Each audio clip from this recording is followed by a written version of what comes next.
Hello student, आप सभी को इंडियन एजुकेशन में स्वागत है। आप लोग को पढ़ाने के लिए लाई हूँ क्या तो अपेंडिक्स ऑफ स्किन के बारे में। तो देखिए, आप सभी वीडियो अच्छा लगे तो वीडियो को लाइक और सब्सक्राइब ज़रूर कीजिए। तो क्लास एमएलटी और डीएमएलटी से पढ़ाने जा रही हूँ, मेडिकल लैब टेक्नीशियन से, और डिप्लोमा कोर्स डीएमएलटी क्लास से पढ़ाने जा रही हूँ। तो human anatomy and physiology, human anatomy और फिजियोलॉजी में किसके बारे में आज पढ़ना है? तो अपेंडिक्स ऑफ द स्किन, त्वचा के उपांग के बारे में। किसके बारे में? तो त्वचा के उपांग के बारे में पढ़ाने जा रही हूँ। तो ह्यूमन एनाटॉमी किसको कहते हैं? तो मानव के शरीर में किसका अध्ययन होगा?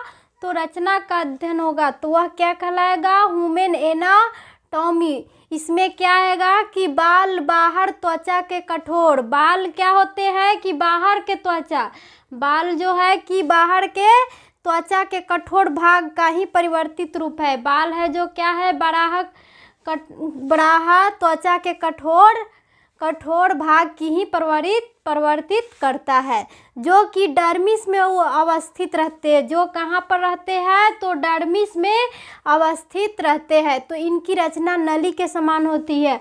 और डर्मिस की रचनाएं कैसी होती है? तो नली के समान दिखती है, नली के आकार की दिखती है। परंतु इनका आकार प्रकार कैसा होता है?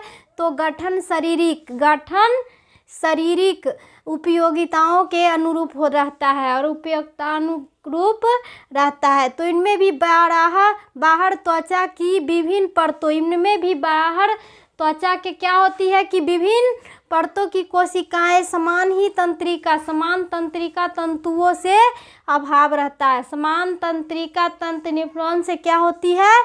तो इसका अभाव रहता है। किसका? तो तंत्रिका तंत्र का।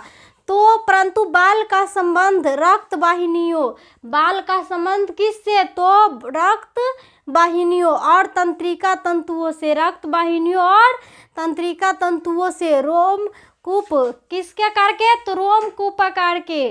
तो तथा जड़ के समीप वाले भाग से होते हैं। किसके समीप वाले भाग से होते हैं?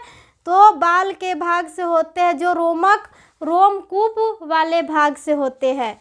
तो जो अंतर त्वचा के गहराई में, जो किसके अंतर त्वचा, जो अंदर के त्वचा होते हैं, वो अंतर त्वचा के गहराई तक रहते हैं। और अंतर त्वचा के कहाँ तक रहते हैं? तो गहराई तक रहते हैं। इसीलिए बाल को बाल को क्या होगा कि जड़ से खींचकर उखाड़ा जाए खींचकर, तो पीड़ा का अनुभव होता है। जब बाल को खींचकर उखाड़ा जाएगा तो किसका अनुभव होता है? तो पीड़ा का। तो प्रत्येक बाल एक सूक्ष्म कोश है। प्रत्येक बाल एक क्या है? तो सूक्ष्म कोश रोमकूप है।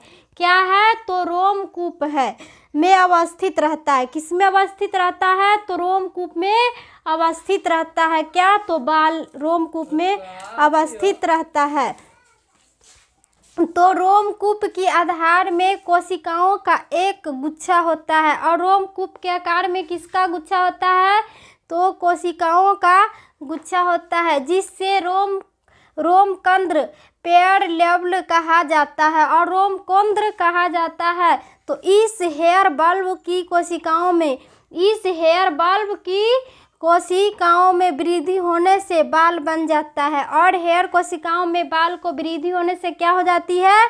तो बाल बन जाती है। तो रोमकूप के तल में क्या होते हैं कि एक छोटा शंकु आकार, एक छोटा कैसा? तो शंकु के आकार में तो का उभारा रहता है। और शंकु के आकार में रोमकूप क्या होते हैं कि उभरा रहता है। तो जिससे अंकुरक कहते हैं, उससे क्या कहेंगे? तो अंकुरक। जो रोमकूप में कैसा दिखने में रहेगा? तो शंकु के आकार में उभरा जैसा दिखेगा, तो अंकुरक कहते हैं।